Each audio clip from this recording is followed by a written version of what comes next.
yalo leo fai ma fonga tau mole le polokalame le toe sa fafao ma te te faatalofa atu ai paia o Samoa pea no fai atu o tou sa ma tou fai ngā e ri ma fai e so ma ua poto ma se ata mai ona to e sea nisi o vaenga o ani mea o umana atofa le atunuu ia o mea o tau fia o paia lava mai le vavau se o faavau a le taimina nei ia su mai am tala mea au ia o le tatou faagasolo tatou polokalama ia ala ua fioga fui mono tatou nei ava noa e te faapaʻi mai le tatou atunuu ia me se foʻi o nisi o auō maupaaga ia ona ta faasolo e lola ia lenei e fiafi ia mua faatalofa atu Samoa mo le foʻi le faatalofa faapitoa i lau suga i le foga le polokalame ia faatalofa atu i paga masani a le toe sasa le fafao ia o le tatou faasoa lenei i le vai aso i le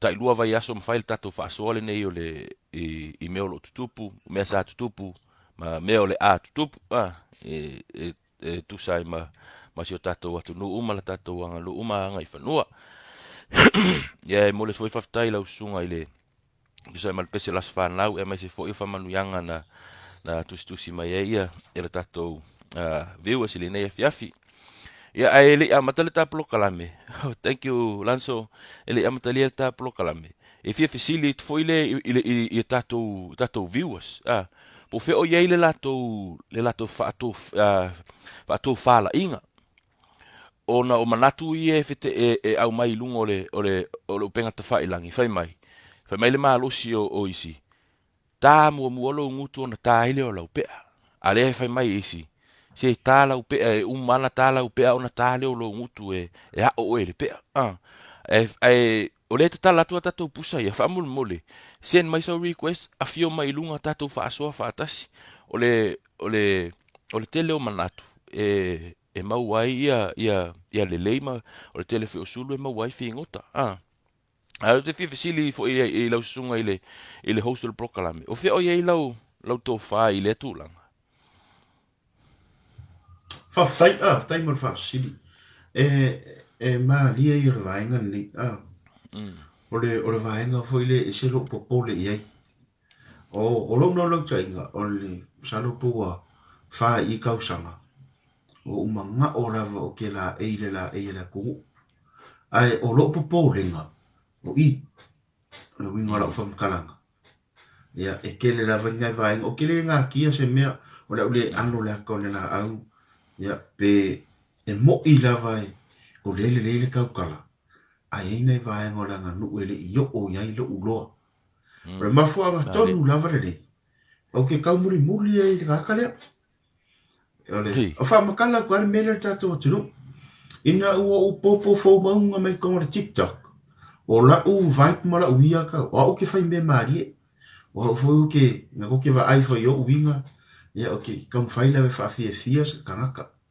ai go va'ai i tiktok ia ma le fa'asoa le fioga le gafakasi o i gago u lifo ia o omi ma u folo ia o so se vilo ala o ke fia ke le onga lea ke kaumafai e po e maisinga mea o ngā au whake ia inga ua ad mea ua leo so ia te ma uaku kongo le koe saa fafao au ke la ku kongo ma kakalo ke su ea ia o se mika ngai e kia ure ngā so te vai kula ukala sa o e peia o ngi ufi ku kupu lo ka kingo le mangiki inga uwa aia ia lau funga au le leo la fiunga ngafkasi o la sa o fai me kongo le funga te sa fafao ia o lako lo faapea o faafekai leo ua kau le mea mga o ku o ngolea o te fia i loa se vaenga ia e lo ula ia manatu na o wao e kaunga o rua me ia au e ka penga ke la eile kungu e le faapela e lue ia o umare lo loko e ke a maka kui mea la eki pe la soa ke inga o le vam ka makua wa a faape ke whakalofa ke soka inga lau fionga e le fape e le se la fape or kalvo ke la kofa malo sole wa mai e le mawhainga e whaia fape ngā se makai po o se tanga kamakua ko inga whakalofa a fape fo i la kele o mo ki ngoa po se alii po se kula fale ya uia upo ke whaonganga o le susunga wa ele se ma ki fa kula fionga a kula fa le kakare ka ma ver ko fa ale ola uia la upu pa fa pe o ke le mo ki ngo po o kanga kala o se ma no se fu ala sunga ya o ha mai le ainga ia o se upu fa langi ia o fa rupenga ala o ki a vea ka o ke lo mo ki ngo po se ani i po se kula fa le o le al kanga kala o ngai me la ki nga ya pe la fa ka inga me fo le lo le fa kala ngo kanga ka makua ya le kala mo te si wa kala de kala ko esa mo o ngai mela iki ngai ka mo ka o ia ka pasi mali ka ki pasi ko makamba ba ya pe o ka mafanga foi lele ia fo ka ri foro sua ia ka ki amaka mai kuai i meo ko nga pe so ka inga ala ku ya lo anko ma se ko nga il ko sa fo anko o ngi mena il ka manga se pe se la kama ia ka ko ka mika i mela iki nga ka ki amaka maka mai ai ka kele yo o me kele ia ma karo mara ka ka solo o ya ua ya e ka kauanga o fa ka si me e lua ai foi la ka ngaka o le ke me ka kau lo i lo mai ma lo fa ku kala ko inga seli ke lo o le pe ai sa o na pi ya ngar fa ya kwa sa o folo al me ya so ku lo ya ya so ku lo ya le nga ya le wo ye ya le wo ka vala dia ngefe seki la mai dunga le uso le ya kamalo kama matu ya pero vai ngale na le no tanu ya ai le ava mar falo chen lava ya e fa filo i toi la sunga to lo suafa ya kama matu pe ya far fina ngano la sunga pe ma fai anga ya le ala o ki me mai ke maluso ya fa tele ya fa filo e tu la sunga ya o la uso le va ngara fiafi ya suma ya ma tala me a polokalame te fafao Malo. Langongan mah kamuli ai. Pea kau tanga kau sume do aku saka Faasoa. Ere wa ukang kai. Na uko sila mat pumai mo. Kakaro fa Samoa, karo fa views. Ma ngai ari pogapoga ya fionga. Maka mai lalu ade kido Faasoa de au kuat pogapoga fa pega on frosia e rumai. Langongan makamuli mane fa kau pa ai. A u faapea u fuma u no winga wo. Waki dia ngaka dia mamaramba akung fe au ngara sa lunga ki Faasoa. Ya nga fo iska ko usuma. Ma isi ngaka ia fi fangongo. Ida mka upule ade. Amanga os. Casa upea ka mo muar nguku. Sa onga dia do. Do sunga dia.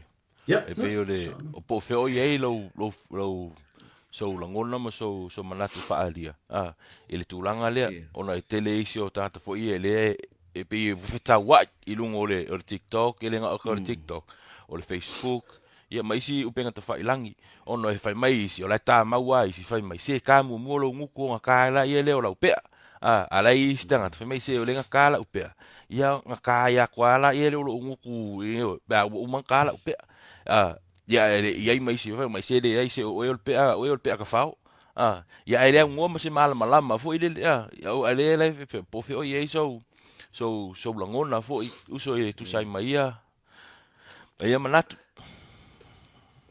Malo yo sa ubi ai do se de faapea la mangaku a kongwe sa o ide mangaku isi mai isi la o ia mangaku sa o ia u ia a kong fese so le nga ngu ia ka ko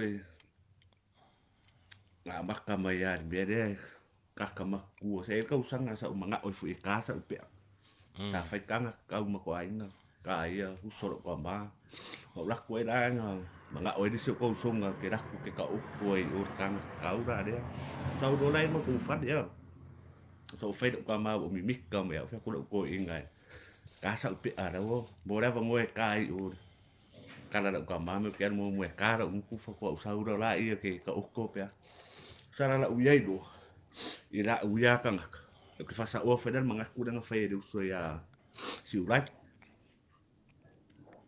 si de la ka du mo awa o ma su e mo mua me o danga ngu fa ko a ka sa do la e ka ke la e de la e sa mo ka bu ka ke ama ka maka mai me la e ki ama ka me ko kong la ka lo ko i fande fa so solo ko la e fa de makai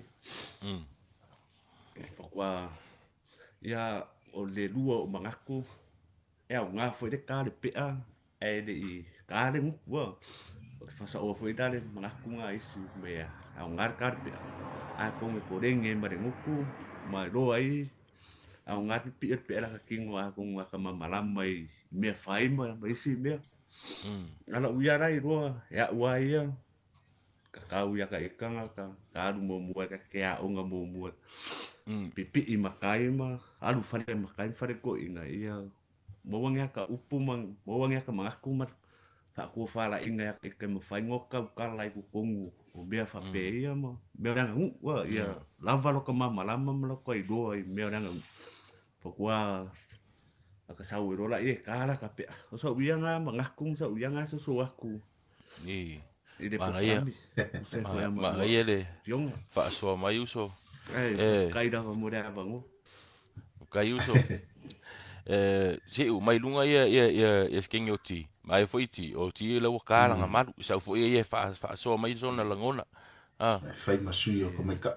Ia. O ila ko uma ona fai o lato la ei.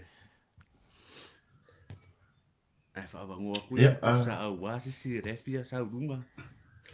Ai fa kai da va uso. Ia fa tai kalambi. Awol pole. Ia uso. Tai la va uso ka matu. Faasoa. Ia au le whakalio le tātou tunuu o lo tatana pia le tātou wa Manua I pusa na nei e te sumalunga nei faasoa lo langona e langa e kā mai lalo e alu lo mangaku kele ia uma ia ki por whaakulanga ingari TikTok ia po letes whaakulanga ia ai le uma mai le lo whirangano malo langona ai sisili nei vai ngari fiafi sumalunga nei I tātou tatana no ia e te au le ava ma le whaanoano te le lava e whaafinoa I toi ia te ore te maitai ia por tau pau tātou ai pe a whamaro whirangano ai se ki mea lau ka mera o ngā olo whia mai mōr tātou tunu I lau lāne le ai whaia oi masui o tātou tunu ia pori tu pā a te maitai ia whaari so whirangano le vaenga nei o no le tūra le songa I miki a le lana apase e kukusa le male manu po la so whirangano pe tā mua lo fofonga pe ki alu mua e kālau manu ai kere I ia pe vaenga na ia sau no ia o to fine Fiji Talofa. Ja. Malo wa no. Ia mo na o ka Talofa tole Pea Malu se tatou ATUNUU. Ia o lo whafonga mai tawhai fiole. O le lalolangi ai le ngata I leo Samoa nei. Ia o au o lo walu I o lo unofo I Samoa ia. Malia le whaalongolongo me le faasoa a le tuangane ia. Ia le ngata fo I lea o le fofonga o le polokalame ia e whapea fo I si tuangane lea na umaua mai lunga I ia o ia vea ila o whai masui o ia o lo ingoa ia o elelei tino le la lelei o apia ia ma o te fia faasoa I le autu o te fia faasoa I le autu o le polokalame e tusa I fo'i ma fesili o tutuila mai e ala lea I le mata upu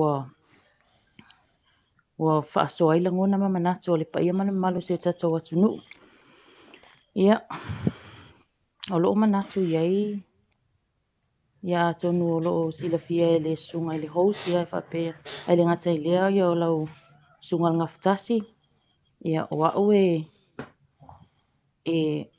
faile malu ia se tulo le fafonga anga le Pea Malu se tatou ATUNUU ia o se fai atu sa o tala pu ona no fofo ia olo ia manu fo I le taimi ia ai lea o ngā fo I se tangata e tau tala so o malo a ai se fai atu sa o moli mau pu I le mafuanga wala iona pipi I le la eia po le mea sina Samoa I lo nei tangata fatau ba ia o ele Ile ia so langona e tale malu. Ona sai ia o manu manunga ile anganu. Ia mana o siri ngia fo ia se o tina ia le ngata i leo se matou a inga atoa. Le mafua anga le tatau a o ua onga. Ia po le malu fo lea i le tu pao tamaita.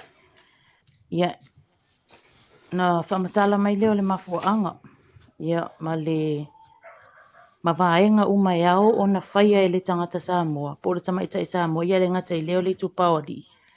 Ai le ipipi i le la e ilo tino se itu lo. Ia, o le tala mua lea se o ta mamatua na whai mai atea. A e fia mana o e tala o malu. Ta mua lungo o lo ngutu. Ma ia ma ailo ma fafao. I le anga nuu. A se o tato watu nuu. Ia, sa o tamu whai lava e a o le anga nuu. Ia wa aluai. Ia wa au sia lunga i le kolisi ia sa faapea ona umana olo e talo kala o malu. Ia. Ai ele imali elo tina na mali elo a inga ele imali elo tina ona e feololo fo ia si anga nu olo ngofo malo makua a inga ngi. Ia. Ole tala le elo tina ia te se ilonga va ai o mata wa e tau tala ilumole. Se ilonga va ai o mata wa e faia ia ni mea e whaatatau le anga nuku peo le whaata inga o le whanua matai, paluino le ava, o le la unga, o fola ina o mea tau mafa. Ia ele ngata i leo o mea kau fola sua me whapena, e leo se tala e whai e tau ane ai. Ai ana o le tau tala i luma o le komiti sa vala aulia mai ai ia le si sister o le si usolo tina o au la na mata o luan whamera roki nga a e fia manga e kala o malu alu lai o e le fola mea la ia ua ia le i whapea nga e ise malama ia kia usa pa wale me kia orku uro ma fau le li e fisosoangi ia sa wale a kala e whaanga inga le li ia mutu o tama vale ia o ina le afuanga na laio na toa lo uloto o te e mawhai ona o tau tala i lumo tangata o ina fu i le afuanga na laio na tonu lo mawhau le ai a ele tango e whata i taise mea ele mawhai ona e loa o ina fu i na amata i lo na ona usu e sue fesili ele na o lo a inga o te fesili ai o matai o le matou nu o le ali mea o te le malama ai o te alu fesili solo ona o te fia maua le aunga tonu ona nei lo manatu fina le fa pe ngata lo fesili se tangata e to atasi po to lua le ke mga ofinga le ya wa mai nga ungu folo le ma fa vasenga o ingala le mafua anga lenga kongulo ele ngalenga mali dielo wa inga ai me selo kinga kala o malu so ole host la ia male fionga ngafkasi ia ola ua le pe yo ikau yesinga malama angai i lo nei tangata whaatau wa pea o lo fesilingia e le mamalu si o tatou atu no lo nei tangata ia o le ala tonu ana na le ai o lo ua ia manatu e matua i tonu matala fea ngai le mea leo le fasi foi tau lea au tatou tua a ia tā mua lo ngutu whaato ama whai leo na pipi i le la e ia sa mua ona o lea le tu o le tatou wanga nuu ma le tatou wanga i whanua. E le o toi pōmala i le whaafunga anga si o tatou watu nuu. Wa atonu wa malama uma ia o tatou tangata i le tatou wanga nuu. Ia. Mea ni o whaalawe. O maliu, o whaaipoiponga me whapena. E tele ai na o whaalongo ma o ai sau o e whai pea, whao ngā mai lo la e. Sau o e lea whai malu e whao ngā mai lo la e ke sau e sula ko ngā ia. Ai a faapea la e tusi le lima o le toiina po o le matai po o le sa o le ainga sau o le faipea ai a la ua pipi le la e sa mo i lo ai a sau le faipea o le luma o sa le valasi o te tautina tu lava luma le anga nava ai e o mata na whaalongo ai fo i o talinga sau le faipea e maku a le iloa a se mea ku ko inga ku mai a o le au le lei o lona la e ia o fe me mea i wale lo po le ale tala a fai ole le malama lama i wharu penga ole nuu le ia a ole le iloa tau tala e pei ole winga nai e tau te whaalongo so o ia e mai se tatou tua a ka mua mua na muku a wai le au nganga ka o lau e le au nganga ka lau la e ai a kofi mai oe ia a vane a le whaafonga anga si o tatou atunu ma le iloa tau tala ia wa o ngana tu sa o le mea o lo tupu tofi mai oe ai fai mai whaamole mole se i oalu atu ai i le vale le ta ua se i tulo se i oalu atu pe pelo fualia ala la alo nofo i o a ua matua le iloa se mea e pe o le winga tonua na male aunga le na ole tata longo male tu talinga na yo tata tua a ia tā mua lo ngutu ai e te lei tangu fia le la e sa mua ia e pe o so manatu le Malo le faasoa. faasoa atu ai si o tatou atunuu ia e le gata i lea i o lau susuga le host ia le gata i lea foi o le lau pufana fakasi ia ma loo faaloalo lava faafetai Ai, ai. Malo. Ya, lau fiango al ngaftasi e talifoi ele. So la muna le manatu to fine ya ti. Eu, malo lava, malo tino ia. Whawai lolo pea upa ia, ia whainka o halo lei a kau al saa, ma lei a kau al kau a, ia upa ia lava ia muripola, ia malu ia i whalmangongo. Ia, lei, lea no mana o mia, ina o mai tangata o le ua whai o lato la e, o mai whaasoa mai o lato langona. O le winga le, ai whai a seisi o ilalo o rewhia whaasoa, lo avanoa le isi pusa, ia le anga o lea wa ilunga le isi ata guest. Po se le isi ata malo whaalo alungia. Ia, e lei pele tu atu e o le avanoa, e whaasoa mai ei. Na o te vai atu o leva o na Malo soifua. tusi mai le peni ale, ale sunga ia lavanda. Ya, Talofa lavanda. Ya, so no ya.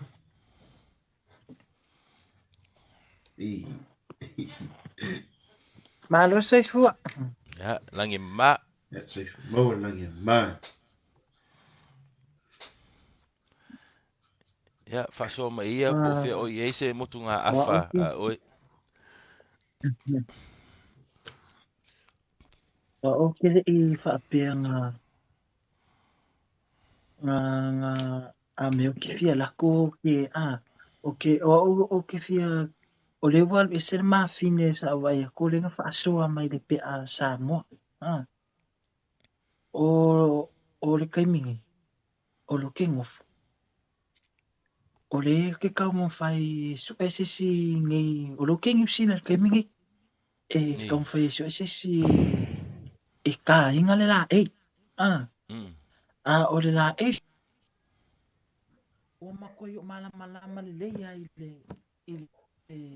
le la e.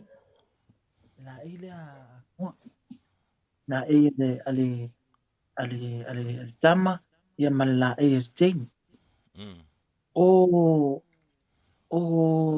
le la e ia o mole tein. Anga le wali la lul mafini. No whalongo tō na wha mai e ka mo mua le nguku nga mawhai lo lea nga ka le pea. Ala ua i loa iai i tua afo ina faasoaina mai le la e tamaita i ma le ani. E se ia ma le tāua. Ona e whai mai o le la e lea e loa ai le tangata o le la e lea e te lelo na longa tu lo wa Samoa lona family te lelo na ati. o nai lo ai le tangata te lelo na ate. Mai o le la eifo. E le suna fai ai se pe su e ini mea nisi pe fai e ini ni whainga o nisi tu e ese mai e whaonganga i le la e Samoa. A o la ua ia i loa na tu sa o le la e Samoa ia e laina tā ona wa te le tomai ma le anga vaa i a te oe fo i wa mawhai ona wha uina i oe le li e avea oe ma tangata le ngana Samoa. A te mini o le tausa i ria sisi e taina la e lo i sisi o lo te mana o tala o la upea. Ia ai e le sisi te mini nei o i lalo nei i Hastings e whaia le taina le lai. Ai o matou malama le lai e se fo ia male lo loto le au mainga e tua o wingo o mea ia tai i pe o le malu aia o tele anta tofa ai te taimine i le malu o pe o whaatalonga i vai le whainga o le la eile ata maita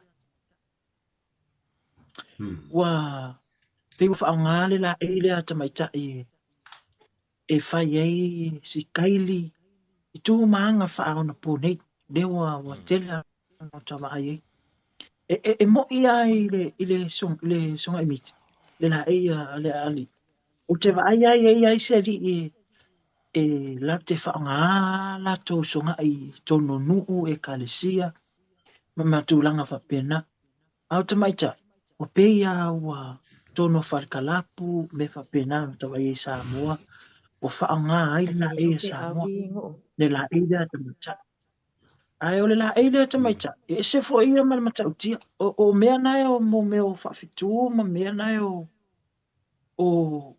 aitu tā uana o Samoa na ye mea na o aitu tā ua o Samoa na o se siala e whape te ua lei o la o kala ia le whai na o no uwa ai e ili tangata ne si teine na sa ewa le wharkalapu sa ta whawfo ia le wharkalapu ana whaonga ili ma ia ma o na ua o ikule au na ua whiala i whalato ai na ua fefete si tulo ua linga mo meo whawhitu o le pea ua saule le teine whamatala mai ua whaonga ia le la e Samoa kai ei winga matanga i tono o le wharkalapu na matu ai o tia ia le ainga o te ia fo ila tō i le mea fo i tūlanga ese mai o mawai fo i le tangata lako la tō ai. Ia masa i maliwa ia si mafini. Na matu ai na fo i na tā ai na tā ai polo tō whapine ma o whai atu iai. Whaonga te tau e mea tā ua. O le la e le se mea e onu. Ele se mea e onu. Ula i se si pe. Au la uia na faasoa este ia mai. Mana sai la mo na ngona na wanda ya ono le manu manunga re tatu taimi famani atu ya mana ya te lo faasoa manino faafonga mau tatu tino ya mari le meia ya pe ono fai atu ya le e tatu suifo ya olona lava ia la ngona ya fai lava la ngona tangata e taimi la nei pe a faro fina ngalo na ftasi ia la pasi atu lava no ya boy ya no molo voi so o lo masi mafine le o no lo manunga tatu taimi o fai asi uti taimi la nei ai talo atu malanga loto maulalo i tatu sui e lunga nei fa mole ia fa pu o mai tatu la ngona tatu manatu ina i mfana pasi ia le tatu va avanoa i nisi fo tatu no fie suma lunga nei ina nei umba ko pokalame ri sa manunga ngi ia o mea foi malape o mau fapea au ala wari ina marfinga la pokala mo ka fiwa wi questa quelle va qua lunga ia per vaenga ne nai manu e lava ia taimi nei after chele la banda mole na ngona after mo fa so ia taimi nei ia la fionga voi ia sumia oe sumia ma mole ki mai lau ka mela ono lo fia fa fi sila mertatu tulu ia o lau fofonga au lei aman mole Ke fiu kau ki aku lau camera. Okay, ya. Malo Nga. tu luas yonga wa. Cuma di foi nei ya. Ya va de ampa no siete a pa uton wal sa mana le gol fa ya la tatu au tu. Le wo kilo aku fa pe men au ku. Pe tatau ona ta mua lo tatau. Fa to o ile ngutu pe pa esa onga au ku lo ai ko ya. Ngore ngo o to pe nga mai lo sa. Ya, le ngo fa lo mangingo la fa Faasoa ale atino ia le fu fa longo fa Faasoa asi uso ila lo le ya lavanda ia e pe se ai manatu alo wala vai ya tau fi o te lango ina le au tu e te tau la vona mua so se sa mua la vo umanta to la fia mai loa o le te tau o le mea singa la tunu fa pele ila tunu o le amainga fo i o le te tau sa mua nei e se me fa ngofi o le tala wala wi o mala usila fia le maro la tunu na ui mai se ala fa ngata ma ilo wala ia ilo na o fa asa mua wana o se tangata tau tua wana o se tangata tau tua ainga e ono o iai le tau pe ono fa longo kia la vanta fa pea la na taunoanga fa pea o le tangata te lero na ate vane vai ane la fiafi pe te le fatu o la utaria te ai ele ai sa nga te le fatu ai le ila fia ma lipi se mea la fa sa mua na te la fia vai ane lava le fa fonga la tu e ala nga tau le tau la tau o la uso ga imiti ma la malu a ua e loa e tau tala vai fafo ma fai ia ngaluenga nu e te la ititi foi pe e te le o se tangata tau aloa o e tangata fa tau va ai a poto lo fofonga e tau tala i mea le anganu ua halanga te tau ona e la e ina le la e Samoa le mea sina Samoa e o mai lewa nei vai taimi so se mea la vai fai o le nuu o le kalesia e pe ave fa mua e tangata e tala te tau e tale le malu male tato va ai fo ia fai ia ta alolo anu po la to tanga e tata lava e tala e amile le tama e tala malu ole tau fo ia le ale ATUNUU e tau ona tala tau wa e mala malama i va enga ta itasi o mamanu ta itasi o lo ile tau ia fe siringia o e se tangata i winga uma manu uma o lau tau awa e lua tali atu response i kanga ka o fesiri o le ale na ia o fea tonu o le va enga o le malu e tau o le malu ai le anga le tau lau tau ai fesiri akule le kamai kiki le fia mala malama po se tangata o fea tonu ale ma ia o ka le ilo o ka ngofo ia ka ala ka maru ka kere ilo po fea kongu le winga se mana le winga se mana e pe fa pe nase la mona ma Faasoa mua lau fofonga ma ia e mala malama lenei i vaenga ta itasi ona alanga te tau lea ona tala te tau po lau ma ia le whakatai fo i tou fo i vaenga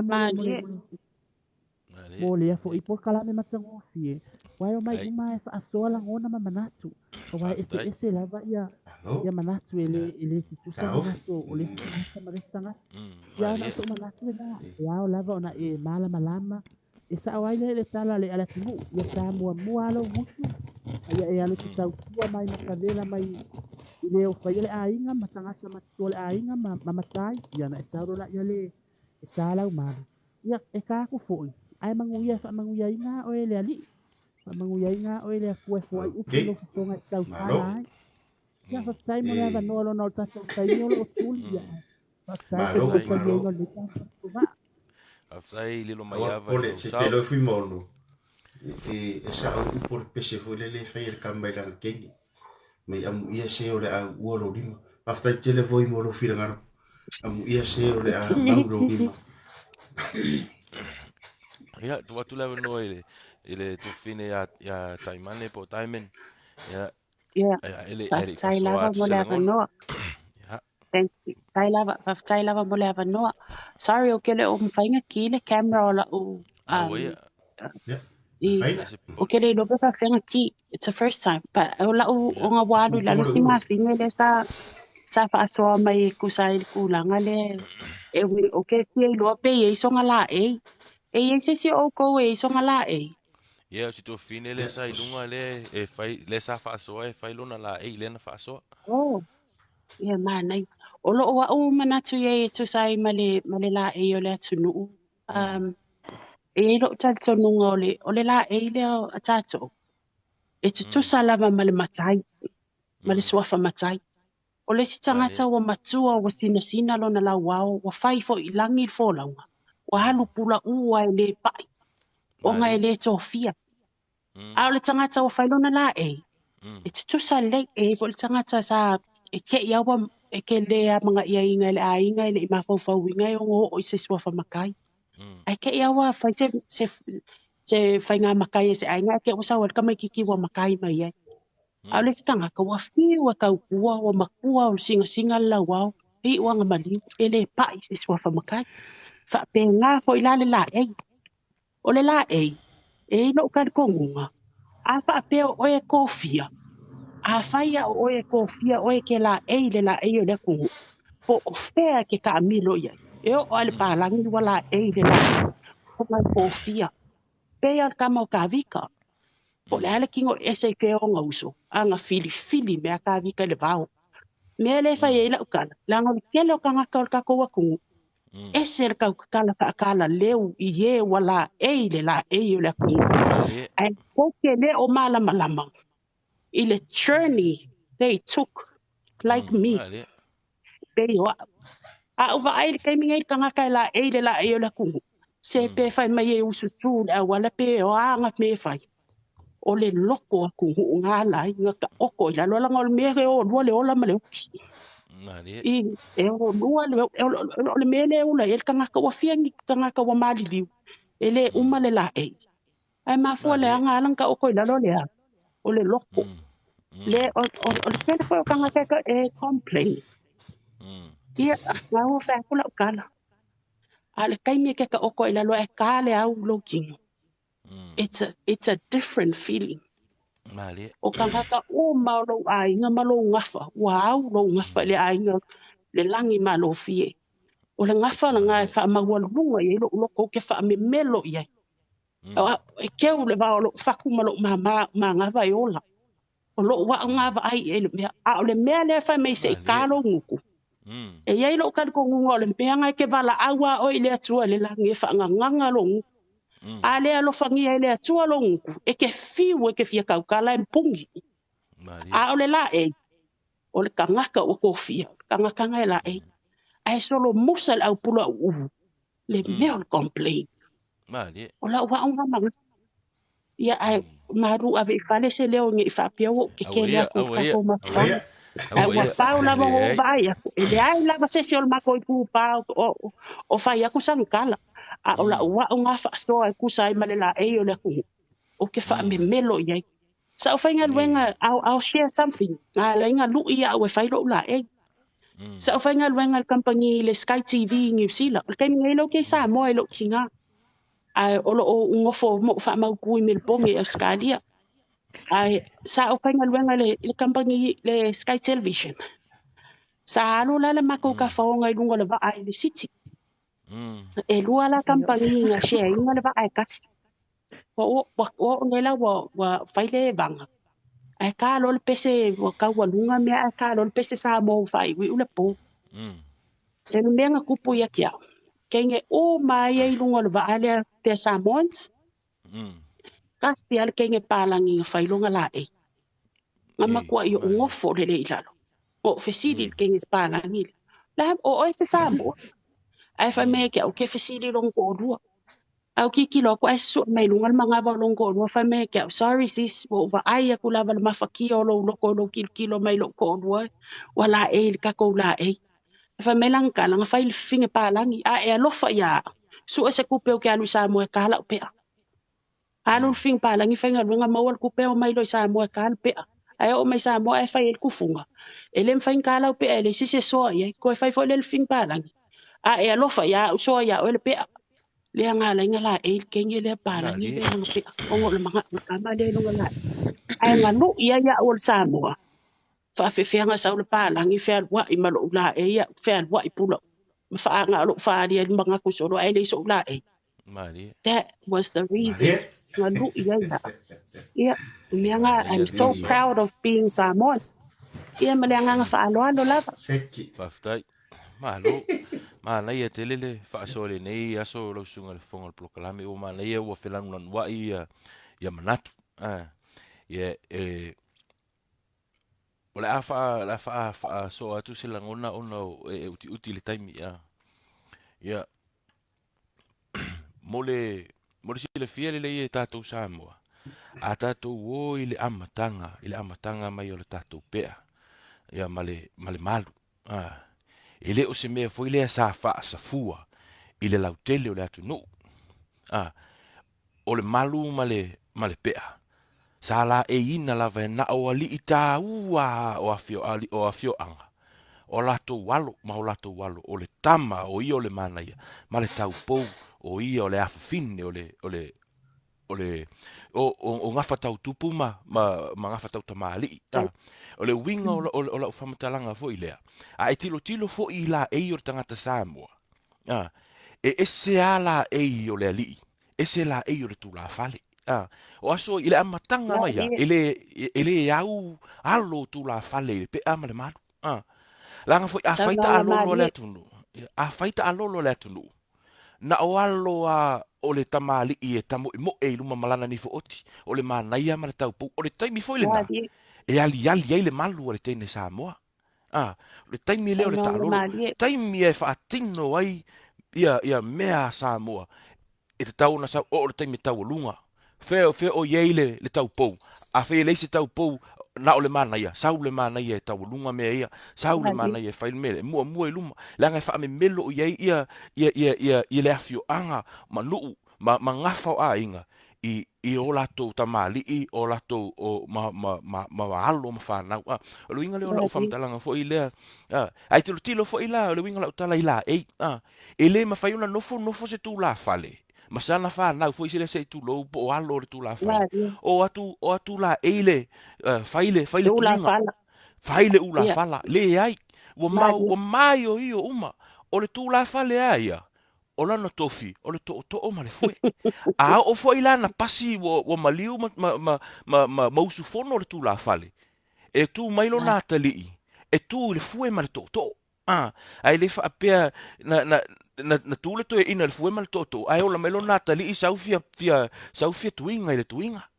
O le winga le o famtalanga foi le mai le amatanga o se tatou ATUNUU. Ma ona mea fai le anga o Samoa. O langa lu umanga na ifanua. Foi le upu faapalani. Sa was catered towards ia li itaua. Tupu mai o Samoa. O le mea lena i le tatou faamatai ma le tatou system. Ias alua i le tatou folaunga. Le ia upu ia faape tatou se suis fainga tu mau faavai. Sau ala ia lea. Ona tole o le pule. Tole le pule mai i o tatou wa lii ma o tatou matai. E whaapea mai. Ai mai se alai le pea. Sa le lo kea lava le malu. Sa mau wai na o le tau pou. Le anga fo i mele e whai ala utala. I le whea ngai ngā lea le tamamalo to fine. I le whea ngai ngā le a inga. Le mele o le tamaitai.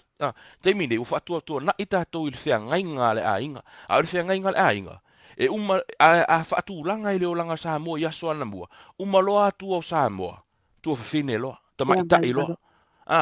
Tamaitai loa. E whanau mea le teine mamalu. Tātou tama. A whire o e se atali o se ali tāua. E te whanau mea te alu e suelo mamalu. E te alu te tautua a lele lau tautua e te le pale. O le winga leo lau Faasoa atua. Ia, tau no tala lei o le sina me ese mai ave ese mai me ina ave to fine ave fa fe ngainga bo le ta ua ia o fe ngainga ai fai o le fa fe ngainga in the manner of our fe ngainga le to fine ia to le pule me o tatu tua fai mai tua va ai ia le au manga po le au tau le ta mai la mua le ava ma ta ua le su le se i vanga nā ua, ia le tama ua ia poto e fai mea le ATUNUU, ale nuu ma mea fai. Tā le pea, tamalale nā sau tutonu i le mautau, o li ima ma mautau matai. O i nā fo i lena ma fuai, ona fai mea tatutua ale le fa upunga lea, tā mua mua lo ngutu, ona tā i leo lau pea. Le anga o le taimi lena, o le swinga lena i le nā vai tau. O le tangata ua tāla na pea. Tangata na me fai ona sa fai tutonu i, e sau i fai mea ia, o le ala fo ina sau fai, ua ia i loa. O le winga o le upu lea talo ngutu. Ele o specific e faapea ia e loa e la unga.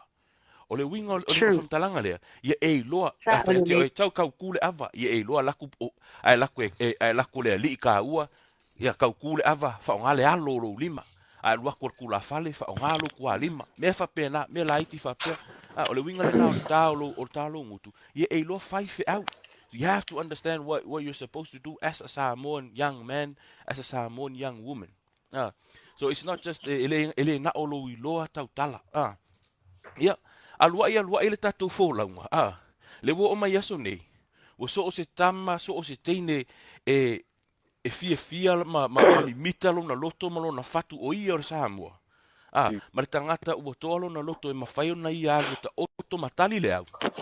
Le ua ave ia le tatou tatau, ma le tatou malu ua tatala ia ua whapena, ua le o toi pule tutu mea si o tatou ATUNUU, le ua tatala. We're giving them the opportunity to wear it with pride, you know. E pea inai le mawhawhong foi lea. E moni le whamtalanga tālo whawhonga ona tā ile o lau pea. Ai e sila foi, o te leo tangata e whai atua le tala le i te oi. O tangata o lo a inga. O matua. O na e loa lea. O lunga o lea lofa. O lunga o lea lofa. Lea fu e manu o matua i ati oe. E manu I lo tau le leia. E popole fo I le tau le anga ina. Tai lava moana. O le mafu anga le na. Ai se vanga na o i le tangata fo I le pe faaloto le anga le whainga wana mea. O na sau lea fai mai I whamtalanga lea. Fo I le faaloto vai hei oe. O le tele o isi o tātou. E peila le mele o le afai wa tala o pea ai le elelei lau faasa moa ma fai o langa nuu Samoa. O la ua ia fautuanga. Au e te no fuai. Be ona ta ua to fina ia tino le temi wasolo. E te la eilo. Ia e mautino. E mua tofi oi mea fai. E mua tofi oi. O la ula fautuanga. A fai e te mana o e tala o pea pe fai fo I ua tala o pea. Take the time. I whaava noa so taimi. E o ai ia mea e whaatau I lau wanga no. Pele lei lau tau tala. Ai e loa whai ia whiau. Whai whiau tau tū le ava mea la iti whaapea. Whai le fola. A mata atu ina. E lei se tangata e oso atu ai lalo I le lei lose mea. Oso I lunga whai le la unga usu. E whaftai mo le tanoa lau whionga fui monu. Me se ko inisio faasoa le tatou ATUNUU le vanga hiaf ua matango fia tatou polokalame e tusai mo langona ai manai fo langona mal pontile na mai le fiona ngaftas e mafai ana ia afepeki so nga lawa vili a kusem salose o se koro mai nga ruena ai o te milili le wei tava la aulo na fa mo pela telefon le la tina tu la manoa le uso fa maria tu le Manua lo sofa lo le alo fina ngalo e pe mafai ona ki mai lau kemo ono lo fia mai mo mai foi pesi la mio mertato o tenu sila mai lau fioa pe vai ngana na le tu ai fa figo ai te le uso su mai ma tala mi au pokalame ne te fafao o mau o mertato wala aule la lo I fa mole veni va ngo le fiafi to e fa tala fatu I uso ma to fa fine o wo ma pa ango ina to le fa to penga mai o to sa o alu tato pokalame fa tala fatu Fatalo fatu su mai matala mea. Au, ia, toi fo ia tu le taimi.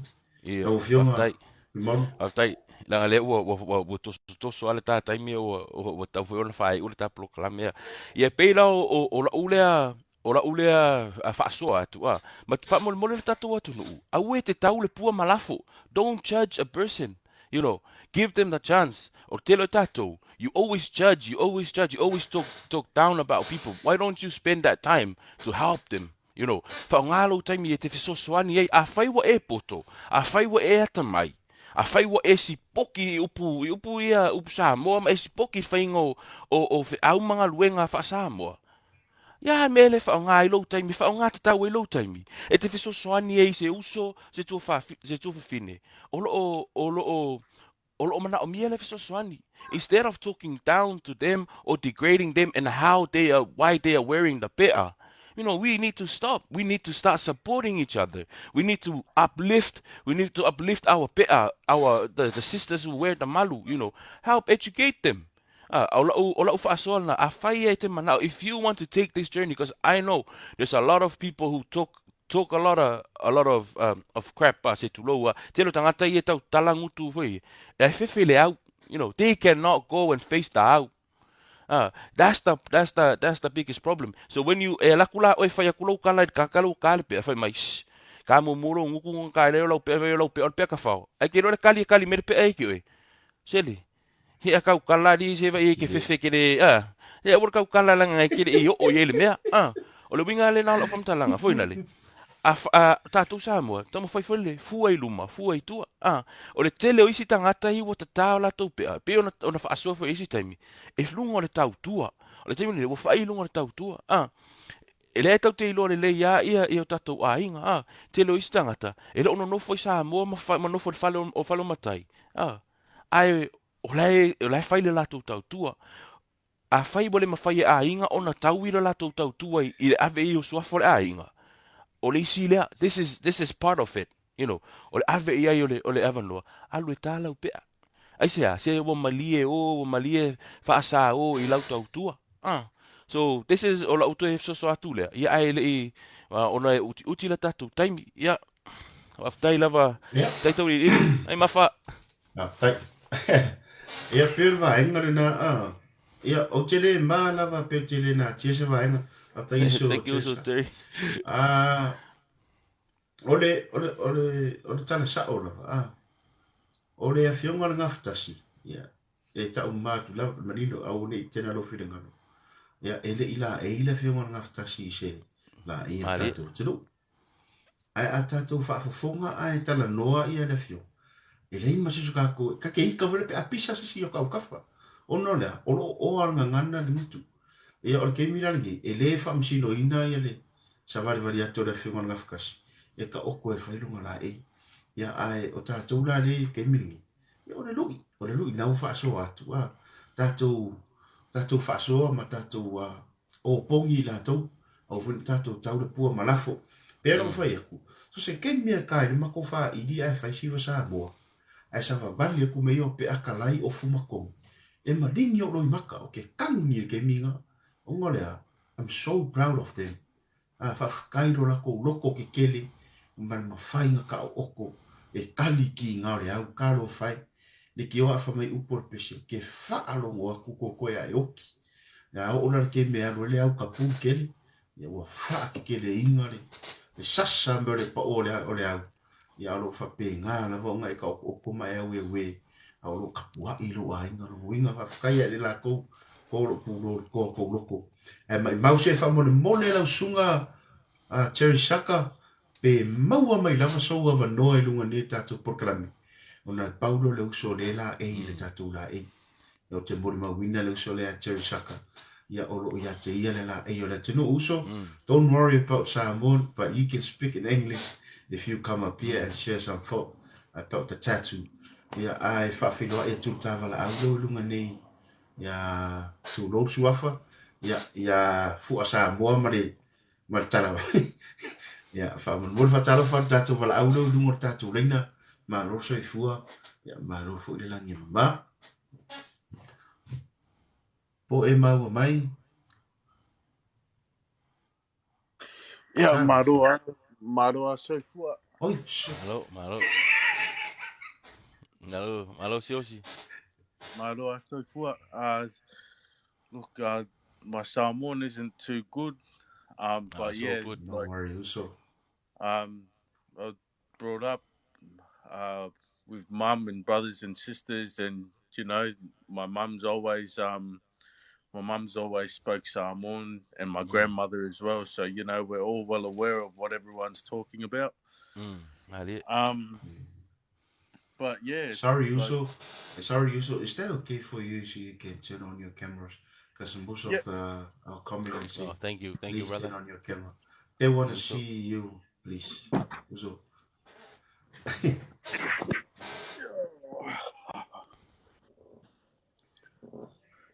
oh, thank you. That's the one. Now elelei, so. um, Wow, go yeah, mad idea. Yeah, okay. yeah.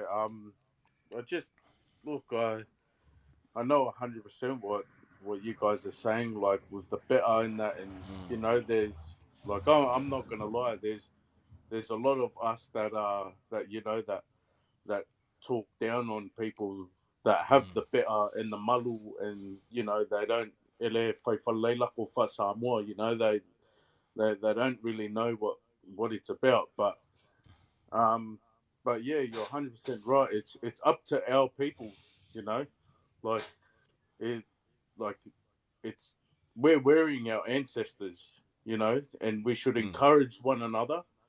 We should always remember where we started as well. You know, like a lot of parents left Samoa and they went to America. They went to Ngusila.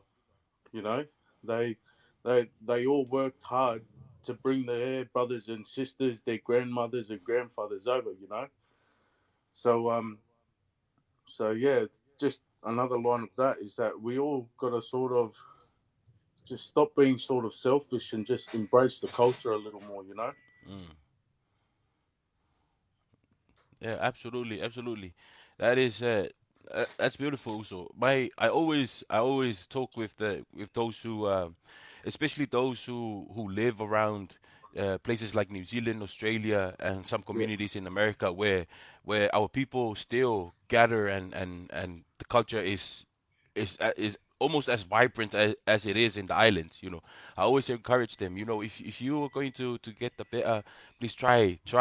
Get you can do learn before you get it, or you can learn after you get the better. But at least have something in your pocket. Have something. Always have something up your sleeve, because I know for a fact our people, we really love to test each other, and we love to test each other's patience. And when we come around and joke, we always hurt each other. We feel like seeing our other brothers hurt gives us a laugh, gives us a good laugh.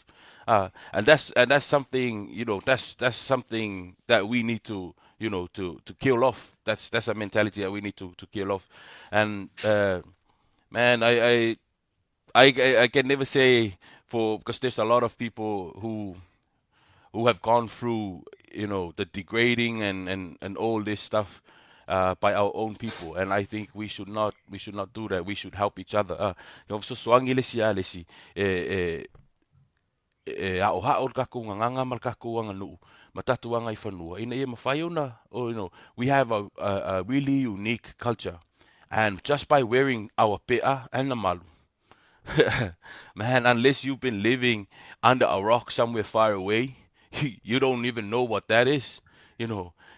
But now everywhere you go, and I will say this, it is also our prerogative as a people, to give advice. I've I could fight better for inga fight better. I'm over there. I fa ali le pe am fa lang me valia. Me man, you gotta tell him. If I me valia, fa lo ofu I would fa alia. You cover it up. If you're gonna go, go ngaoi, go rob a store, cover your pe. Don't take off your shirt and tie your face and let your pe show. It's our prerogative. It is a must from us that we keep it safe in that way. because it's precious, At the end of the day, man, I love, but also Terry Shaka, man, I love it when you responded to one of your trolls when they said that, "Olau pea ka fao, you don't do service or whatever," and you basically put together a video of where you kau ku le ava. And you were standing there with your fu and your koko'o during New Zealand Parliament things, or that was Anzac Day, man. This is what I mean, Our ancestors said, "Kalo nguku." It doesn't just mean that you need to learn how to, master oratory, but you need to learn how to. Fai tu maanga fa Samoa. You gotta get in there, and this is why I love the Uso and everybody else, man. Or run on the rugby field. Yeah. Kalau mo yo uso le pea. Kawili-ili. And ngayal faasoa. But it's time. Right now it's but even though it's my birthday and I'm still at home. Paul Mesa Kafika, they said, you can't babysit your own kids. Because you don't get paid. It's my own kid. I need to go feed my kid and clean my own house on my own birthday. But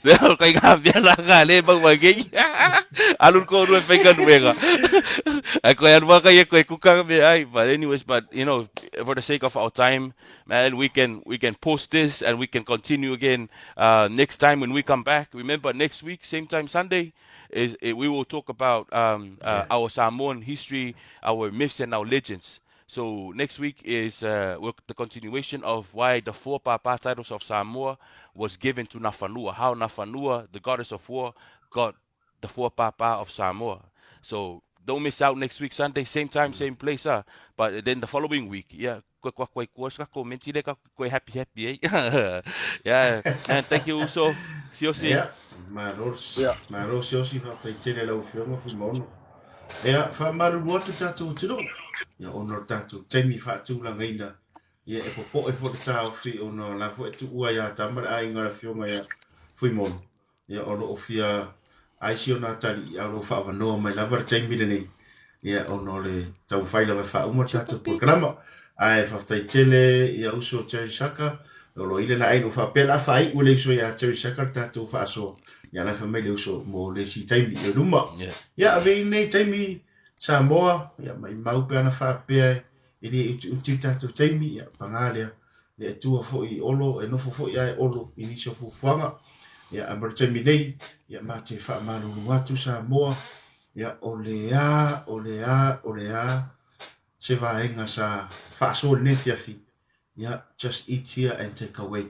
Ave mau so mo tatu manatua ai manatua ole esili ona toi faapea falo fina ngalo fui mono e mesa tatu ainga o tatu faasoa nei le la koe sifia ku misi la sas anu mara ine aka koe pana lasi la sa na so o ngai ele fesili le amai le tunu ya au uti tatu temi tatu te tala no ai ya ona temi nei ya faapea tu ave yelo uleo fai mafonga tau moli ya ale ainga toi sa fafao ya mi se fo inisio ila to malama sa fio mari fiafi fa tele manatu fa tele le faasoa ya ai miso ila to malama sa nga le me alofa malo fa tele lava ya al temile le ya la tu na tu lava no la fio va fi mono ya e te tano fai umatato polokalame ya ma fai o lo le tala le fiafi ya malo fa tai ya mo na ona faamalulu atu Samoa ina nei te ua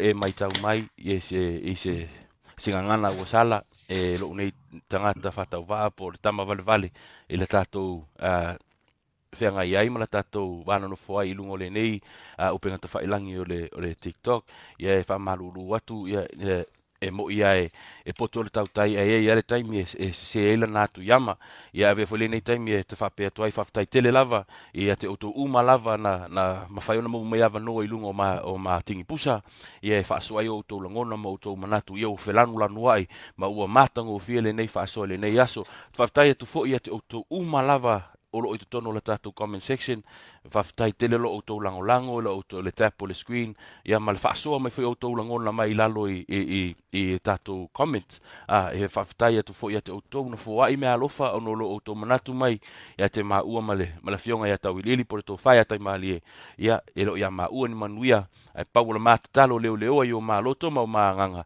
ia tu mau pea whamanuianga i lunga ia te o tau ia ai whaftai atu foi le matou ainga le toi sasaa le fafao o lo tutonu i le matou polokalame ia vai po ai o kou le whai ko pai le la mau atu masiu i ka kou e whalo puka ko pai ia ai alo fatele atu mo o tou mai se foi se matou ainga le mangu ki tribe o lo tutonu i ia whaftai la o tou sosoani mai i le matou polokalame le toi sasaa le fafao ia fai mai le tala ale tama o manu Samoa i lon to fine ia o manu ta te tau ma vai ai o manu foi e ta te toi feilo ai ia o alofa na o alofa nei Tele.